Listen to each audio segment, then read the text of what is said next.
जय श्री कृष्ण मित्रों, मैं दिनेश भारद्वाज। स्वागत है आपका हमारे YouTube चैनल पर, जिसका नाम है मोटिवेशनल स्पार्क। श्रीमद् भगवत गीता के पास आपके हर प्रश्न का उत्तर है। चाहे आपकी कोई भी परेशानी हो, कोई भी इच्छा हो, श्रीमद् भगवत गीता आपके हर प्रश्न का उत्तर देती है, आपकी हर समस्या का हल देती है। चाहे वो परेशानी आपके मन की हो या धन की हो, या आपके शरीर की हो या आपके रिश्तों की हो, आपको अपनी हर समस्या का उत्तर श्रीमद् भगवत गीता में जरूर मिलेगा। आज हम उसी श्रीमद् भगवत गीता के ऐसे 11 अनमोल उपदेश आपको बताएंगे जो आपकी पूरी जिंदगी बदल देंगे। बस आप इन बातों को वीडियो के अंत तक जरूर सुनिए। जो भी व्यक्ति इस वीडियो को अंत तक सुनेगा, उसे अपनी जिंदगी, उसे अपनी हर परेशानी का हल अवश्य मिलेगा। उसे अपनी जिंदगी में जो कुछ भी चाहिए वो उसे जरूर मिलेगा। श्रीमद् भगवत गीता का सबसे पहला उपदेश यही है कि कोई अगर आपका अपना है या कोई आपसे बड़ा है, तो उसका अपने प्रति गलत व्यवहार कभी भी सहन नहीं करना चाहिए। यही गीता का उपदेश हमारी जिंदगी से भी जुड़ा है।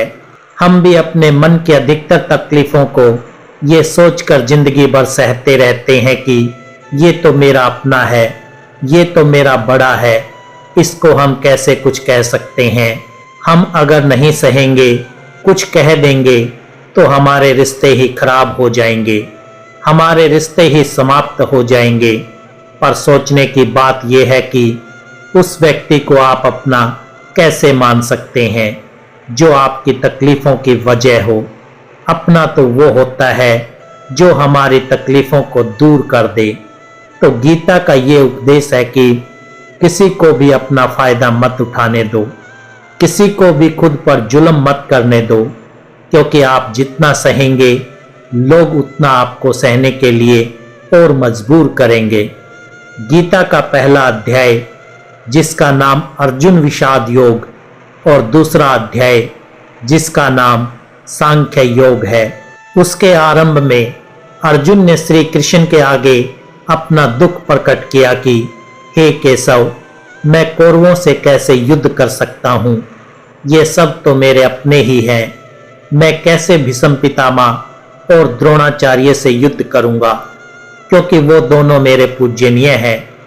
इसलिए इन गुरुजनों को मारने से तो अच्छा है मैं भिक्षा के अन्न खाकर अपने जीवन का गुजारा करूं। और जिन कौरवों से मैं युद्ध करने जा रहा हूं, वो सब धृतराष्ट्र के पुत्र मेरे भाई ही हैं, मेरे अपने ही हैं। इन सब को मारने से अच्छा है कि मैं सन्यासी बन जाऊं। तो श्री कृष्ण ने अर्जुन से कहा कि यहाँ कौन अपना है और कौन पराया। जो अधर्म करता है उसके साथ युद्ध करना तुझे मोक्ष और मुक्ति देगा। तू अपने इस मन के मोह को त्याग दे, नहीं तो सारा जग तेरी निंदा ही करेगा, तुझे डरपोक कहेगा। बात अपने पराये की नहीं है, बात धर्म और अधर्म की है, बात सही और गलत की है।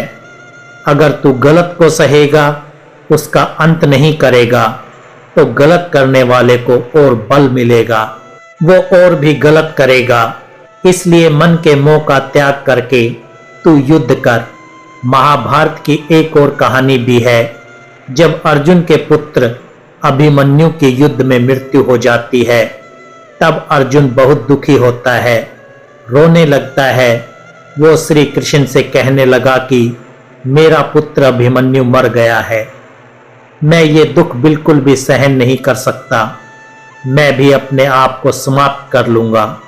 फिर भगवान श्री कृष्ण उसे आत्माओं के लोक में ले गए, जहां अभिमन्यु आनंद से बैठा हुआ था। क्योंकि उसने क्षत्रिय व्यवहार किया, इसलिए उसे उत्तम पद की प्राप्ति हुई। जब अर्जुन अभिमन्यु के पास रोते हुए पहुंचा, अपने पुत्र को देखकर अर्जुन बहुत प्रसन्न हुआ। उसे गले से लगाकर कहने लगा कि हे पुत्र, तेरे बिना तो मैं जी ही नहीं सकता। मैंने तो अपने जीवन की आशा का ही त्याग कर दिया है। तो अभिमन्यु कहने लगा कि आप कौन हैं? अर्जुन बोला, मैं तेरा पिता हूं, तू मेरा पुत्र है अभिमन्यु। तो अभिमन्यु कहने लगा कि कौन पिता कौन पुत्र, मेरे हजारों जन्म हुए हैं, किसी जन्म में आप मेरे पिता बनते हैं और किसी जन्म में मैं आपका पिता बनता हूं। आत्मा का ना कोई माता होता है ना कोई पिता होता है। जब अर्जुन ने देखा कि मेरा पुत्र मुझे पहचान भी नहीं रहा तो उसका सारा मोह खत्म हो गया। इसलिए गीता के इस उपदेश को ठीक से समझ लो कि यहाँ कोई अपना पराया नहीं है।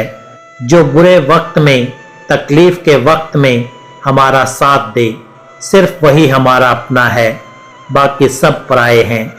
गीता का दूसरा उपदेश ये है कि जो चला गया है कभी उसका दुख मत करो और जो आने वाला है उसकी बिल्कुल भी चिंता मत करो।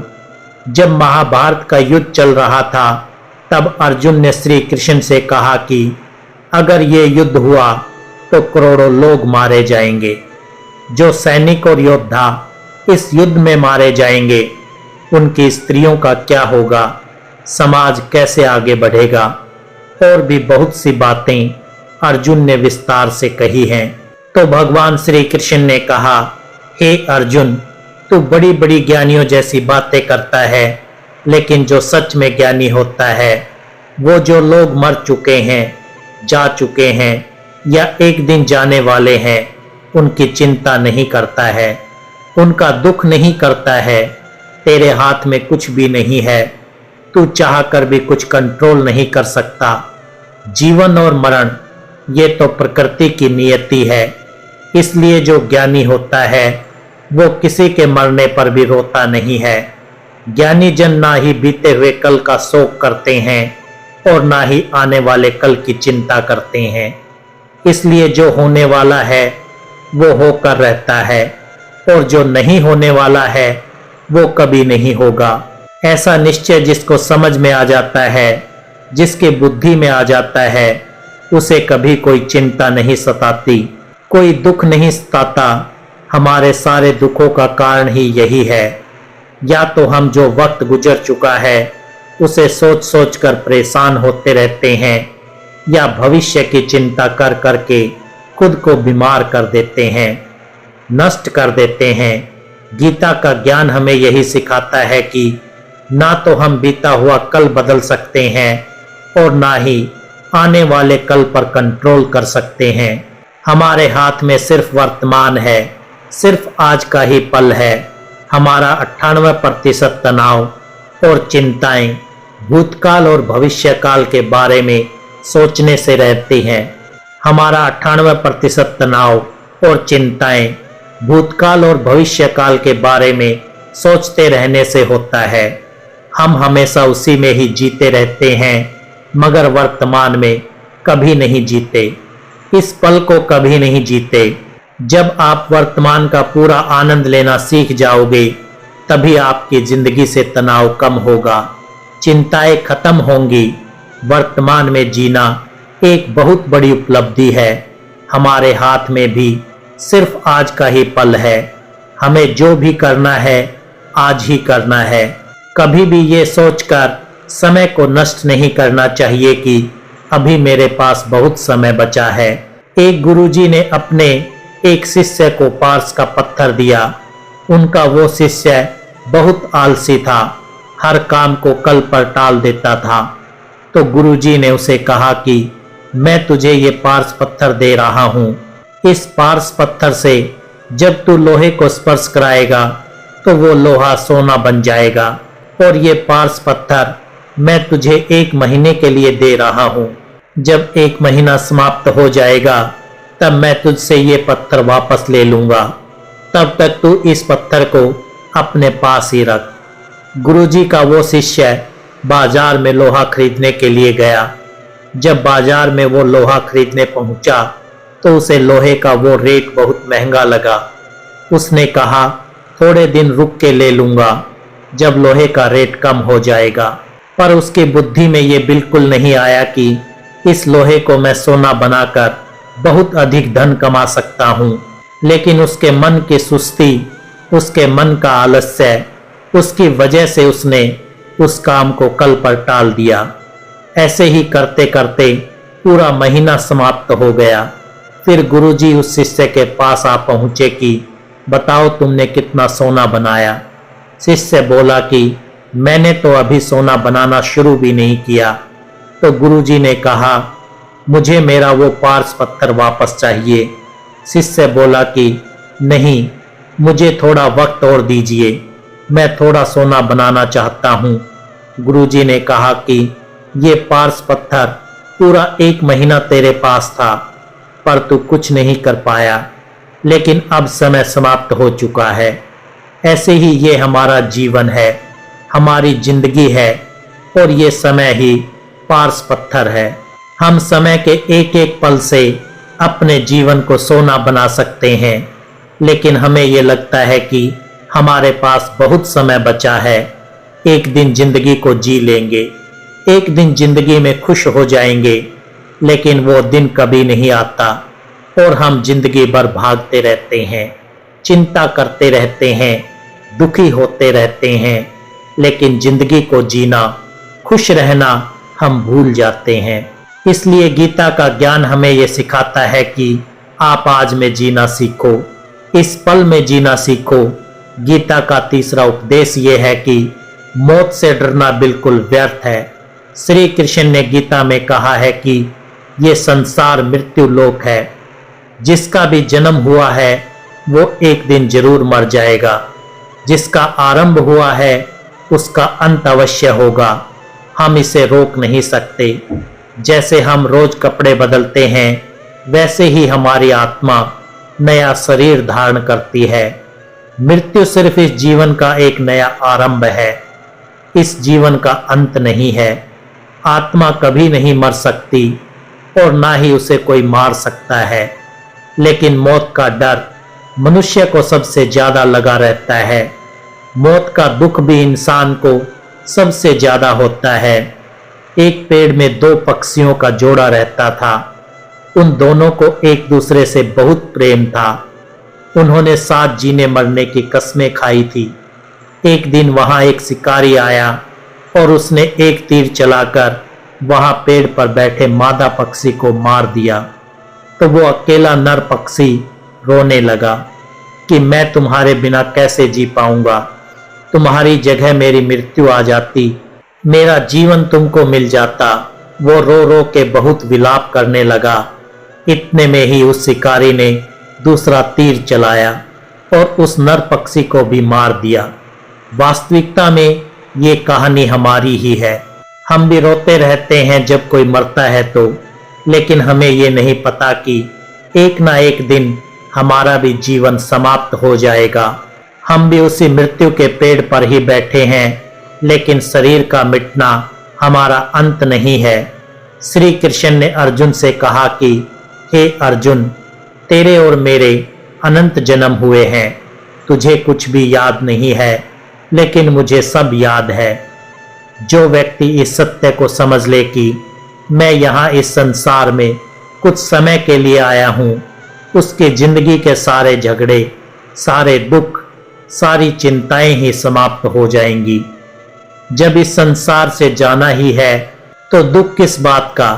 पहले के जमाने में साधु महात्मा लोग पैदल यात्रा करते थे।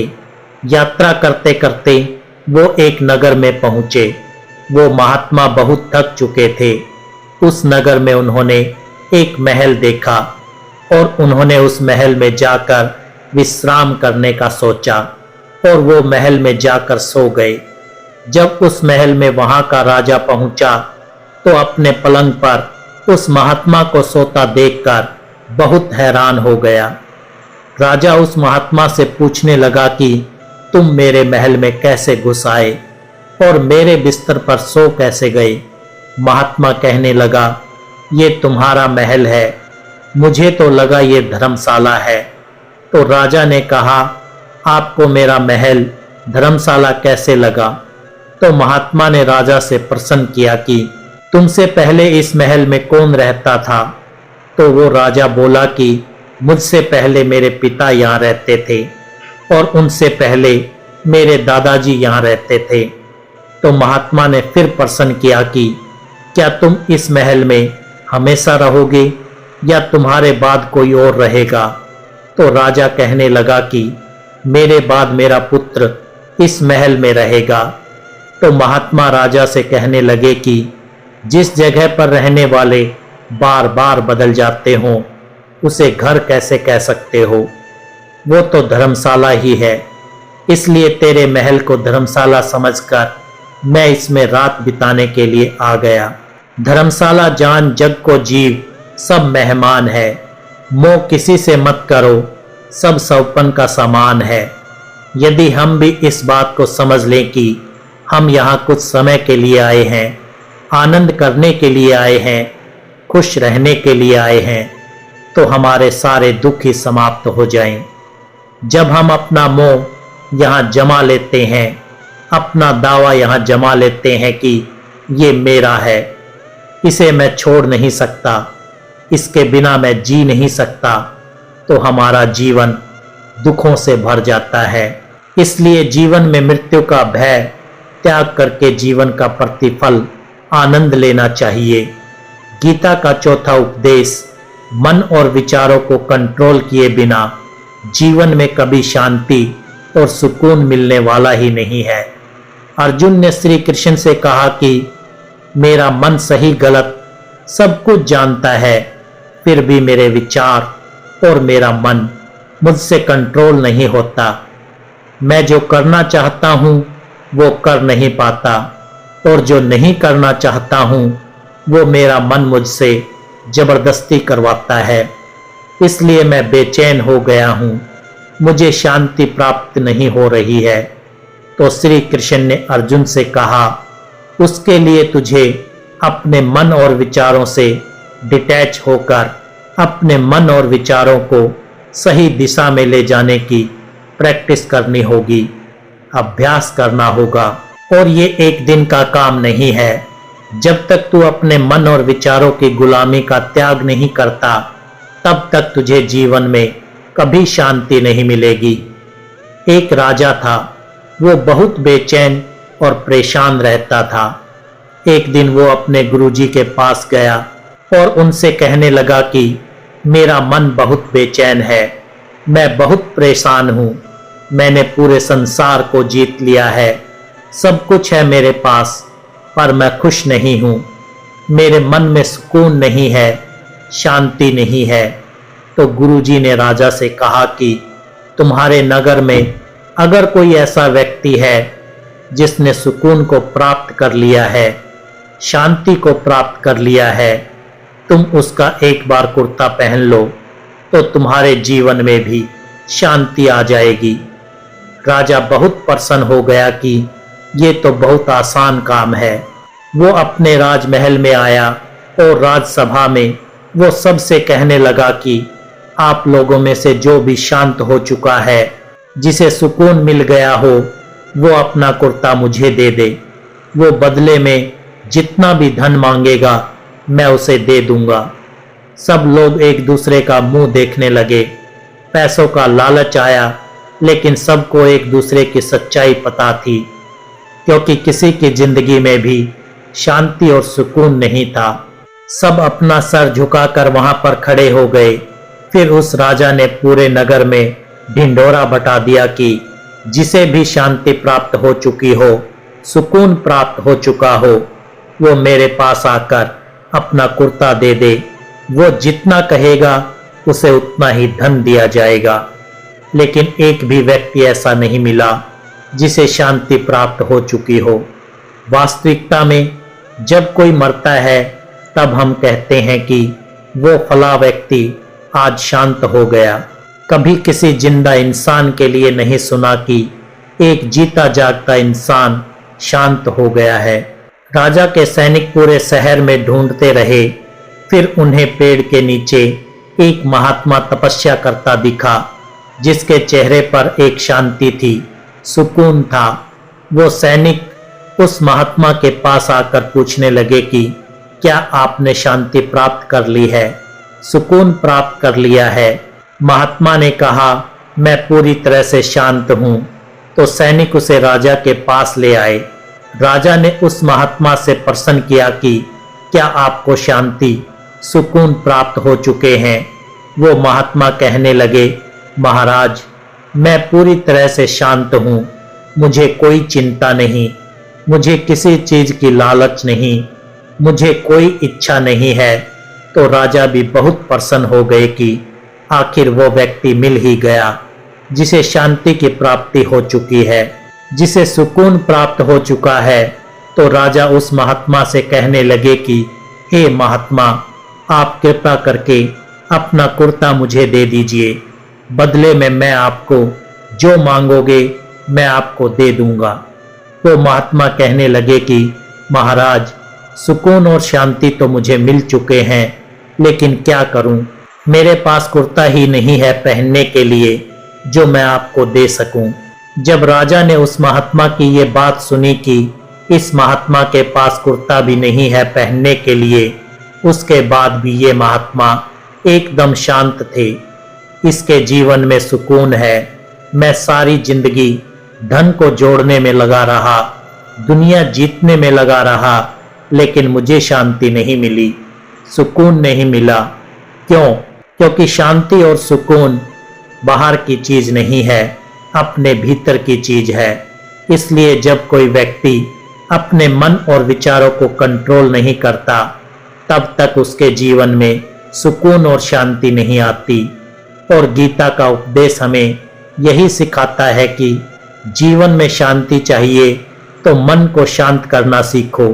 गीता का 5वां उपदेश है कि वासना, क्रोध और लालच सर्वनाश का कारण है, नरक का द्वार है। जिस भी मनुष्य में ये 3 अवगुण होते हैं, वो हमेशा दूसरों को दुख पहुंचाकर अपने ही सुख और स्वार्थ की पूर्ति करता रहता है। किसी भी चीज की हद से ज्यादा वासना करना और क्रोधी स्वभाव होना और मन में लालच होना उसके जीवन के सुख को समाप्त कर देते हैं, उसके सारे रिश्तों में जहर भर देते हैं। इन्हें नरक का द्वार इसलिए कहा गया है क्योंकि जिस इंसान में अत्यधिक क्रोध है, लालच है, वासना है, उसका पूरा जीवन जहर से भर जाता है। उसको मरने के बाद नहीं, जीते जी यहीं पर नरक का दर्शन होता है। गीता का 6वां उपदेश ये है कि सब भगवान एक ही है, कोई छोटा बड़ा नहीं है। सब एक पर ब्रह्मा परमात्मा के अलग अलग रूप और नाम है। श्री कृष्ण ने गीता के 10वें अध्याय विभूति योग में बताया कि जितने भी जगत के देवी देवता हैं वो सब मेरी ही विभूति है। मैं ही शिव हूँ, मैं ही इंद्र हूँ, मैं ही यक्ष राज कुबेर भी हूँ, मैं ही अग्नि देव हूँ, देवों के गुरु बृहस्पति भी मैं ही हूँ, समुद्र भी मैं ही हूँ, अक्षरों में ओम भी मैं ही हूँ, काल का महाकाल भी मैं ही हूँ, सारे जगत का नाश, उत्पत्ति और पालन करने वाला भी मैं ही हूँ। श्री कृष्ण ने अर्जुन से कहा कि मेरी विभूतियों का कोई अंत नहीं है, इसलिए सब भगवान, सब नाम, सब देवता मेरे ही रूप हैं। इसलिए तू किसी भी देव या ईश्वर में कभी भेद बुद्धि मत करना, कभी किसी को छोटा बड़ा मत समझना। और गीता का उपदेश हमें यही सिखाता है कि कभी भी किसी दूसरे के इष्ट को छोटा नहीं समझना चाहिए, या इस बात पर झगड़े फसाद नहीं करने चाहिए कि कौन बड़ा है और कौन छोटा है। गीता का 7वां उपदेश है सुख की इच्छा ही आखिर में हमारे दुखों का कारण बनती है। श्री कृष्ण ने अर्जुन से कहा कि मनुष्य जितना सुखों की लालसा और इच्छा करता है, उतना ही उसकी इंद्रियां सुख भोगने में आसक्त हो जाती है, उतना ही इंसान का मन संसार के सुख और आकर्षण का गुलाम बन जाता है। और जितना सुख के पीछे भागेगा, उतना ही उसे दुख के अनुभव से भी गुजरना पड़ता है, क्योंकि ये संसार का नियम ही है। जो चीजें शुरू में मन को बहुत आकर्षित करती है, बाद में बहुत दुख देती है। और जो चीजें शुरू में मुश्किल लगती है, कठिन लगती है, बाद में हमें बहुत काम आती है।